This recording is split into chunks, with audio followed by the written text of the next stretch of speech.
I began to pray. I began to weep before God. And I remember putting my hands out so that God could see my hands. My name is Dave Ramos, and this is my story. I am the son of a immigrant preacher. So needless to say, I grew up in a Spanish-speaking church all of my childhood life. My father, being the preacher, he believed that it was important for us to be in church every time the doors opened for service. About the age of 10 or 11, at a Sunday night service, I went to the altar to receive the power of the Holy Spirit. And as I was being prayed for a long time, I didn't receive the Holy Spirit, and all the people had left the church, and we lived in the parsonage that was adjacent to the church. When I knelt down for my bedtime prayer, I still felt that hunger in my heart to receive the Holy Spirit. So I knelt down at the bottom bunk of the bunk beds that I shared with my brother, and it was then that the power of the Holy Spirit came over me. So this was very beneficial to me in my spiritual walk with the Lord, especially in years to come when I returned back to God. My parents were not able to provide us with the latest fashion in clothes and footwear. So that meant that I had to wear my church clothes and my church shoes to school. So imagine wearing wingtips to school every day. I began to get bullied somewhat by the older kids, not only at school but also at church. So this began to cause a rebellion within me, and I became defensive against all this type of actions toward me, and at times this caused or brought some physical altercations. I began to drink a little and take some drugs, and mostly smoked a lot of pot. I got into some trouble in the neighborhood and at school. So I hurt a lot of people emotionally and physically because of my rebellious state and disrespectful to people, especially people from the church that loved me and prayed for me. I was very disrespectful and hurt them in many ways. By the age of 15, I was very rebellious and defensive to anyone that crossed my path or crossed me, including my parents. Once with my mother and another time with my father, when they were trying to discipline me, I reacted in a defensive way, a rebellious way, and I struck back at them and I hurt them. But in the case of my father, I feared that I was going to get punished even more, so I ran away for a few days. And the following Sunday, early in the morning, I figured, well, I think my family will probably be in church. I was cold and hungry after running the streets a couple days, and I thought, well, I'll go back home and I'll break in and get some clothes and some food, and then I'll leave again. But to my surprise, when I entered the house, to my surprise, my mom had stayed back, thinking that I'd return, anticipating my return. And so when she saw me with tears rolling down her face, and she kissed me and had hot food waiting for me. And so that was pretty overwhelming for me. But when my father got home from church, it was my mother and all her 115 pounds that stood between my dad and I and keeping me from getting the whipping that I deserved.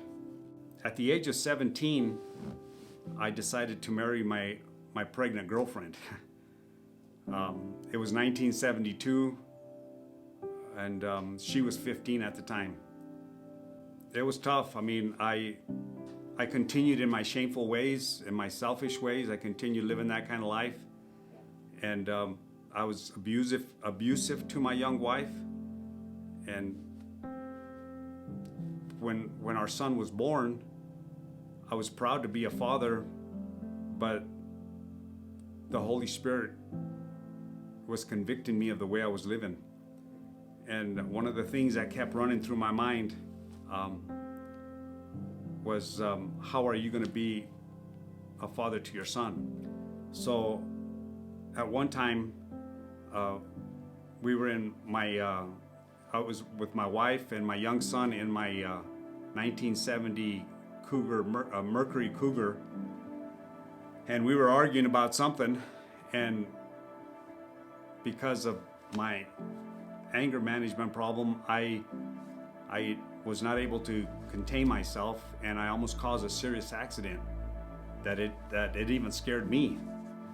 And so it was these types of events that continue to happen over and over in our early marriage that began to wear on my mind. My anger over and over would come on me, and time and time again. Even though I had surrendered my life to God, I continually had to ask my wife to forgive me, and then I would go to weeping before the Lord and ask Him to change me and help me with this issue that I was having. Unfortunately, me speaking for myself, I was careless in that area, and I made some mistakes that led to that separation of our marriage. So as a single parent in 1990, I received a letter of layoff from the railroad. As I set my children around the table, I tried to be as positive as possible in explaining to them what this was going to mean to us as a family. No sooner I had finished explaining to my kids that I had lost my job and I was going to once again have to go look for work, my daughter spoke up and said, "Daddy, the refrigerator is not working anymore." So after checking the refrigerator, sure enough, it wasn't working. So needless to say, we lived out of an ice cooler for a few days because I didn't have the money to buy a refrigerator. No sooner we had checked that out, my son, he spoke up and said, "Dad, Uncle Phil called and said to tell you that your horse died today." Wow. Talk about getting sucker punched and getting the wind knocked out of you. That was a tough day for me and for my kids. But once again, we prayed, we trusted the Lord, and God in His divine mercy and providence provided for us and gave us the strength to move on. I ended a big job at one of the factories here in town, the plant. And so time came that job was almost done. So I asked the receptionist at the desk if there was any work. And she said, "Yes, there is." She put me on hold for what seemed like 2 or 3 minutes, I don't know. But when the voice came up on the other end of the line, it was a young lady that I had seen there before, but I didn't know anything about her. And so she says, "I understand you're a contractor and you know how to do handyman work and all that kind of stuff. I need some work and I'm moving from one apartment to another." So she offered to make dinner, and I said, "Okay, well, I guess so." So we talked a lot, but I was overwhelmed because of her being Anglo and me being Hispanic. It was kind of intimidating to me, kind of culture shock. But we began to talk and stuff over as the time went on. We decided to get married, and we were married August 14th, 1993. She had never had children, and we talked about finances and children and all this that goes into that kind of commitment. I was hesitant of committing to more children since I already had 3 from my previous marriage. My youngest son, Dallas, was 11, going on 12 when Cindy and I got together or were married. So she helped me raise Dallas. But one of her prayers and her heart's desire was to be a mother. But as time went on, it didn't happen.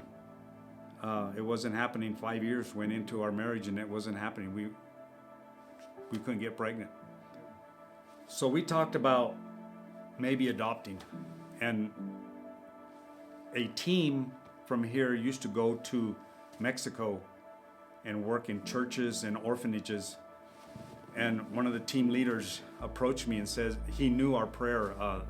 People were praying for Cindy. Every time she'd go to the altar, they knew why she was there. She was asking God for a child.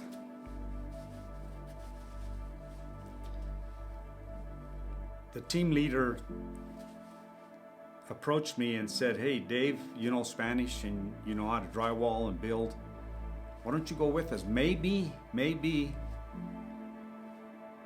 there's somebody you can adopt. We're going to an orphanage and we're going to have an adoption session. We'd like for you to be the translator. Plus, in the daytime, you could help us drywall." And so I would translate the names and all that, what they were wanting to communicate to all these people. And some of the people would say, "I want that child, I want that child." And they would pass the pictures around the table. But there wasn't any kids. So we come back home and the vans pulled up to the activity center. And, you know, our wives picked us up and we went home. I don't know if it was that night or soon after is when we conceived.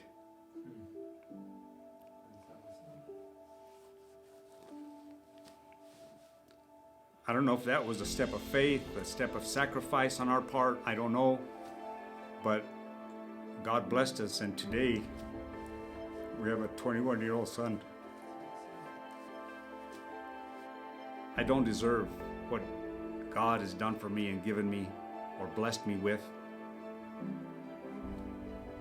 But the power of prayer, it just reminds me of the example and the sacrifice and the dedication of my father, that when I was in my rebellious state as a young man, coming in late at night, trying to sneak into my bedroom so they wouldn't know that I was coming in, only to trip over my dad as he knelt in the dark praying for me. Because of God's grace and His mercy, He's loved me so much that I too am confident, like the Apostle Paul, I am confident that in the good work that He began in me, He will continue to do that until Christ's return. So I'd like to say that I want to continue to serve God with all that I have, with all that I am, for the days that I live on this earth, for the one that transformed my life, that had mercy on me, that helped me and saw me through, and blessed me beyond measure, more than I could have ever dreamed of. So I say, to God be the glory.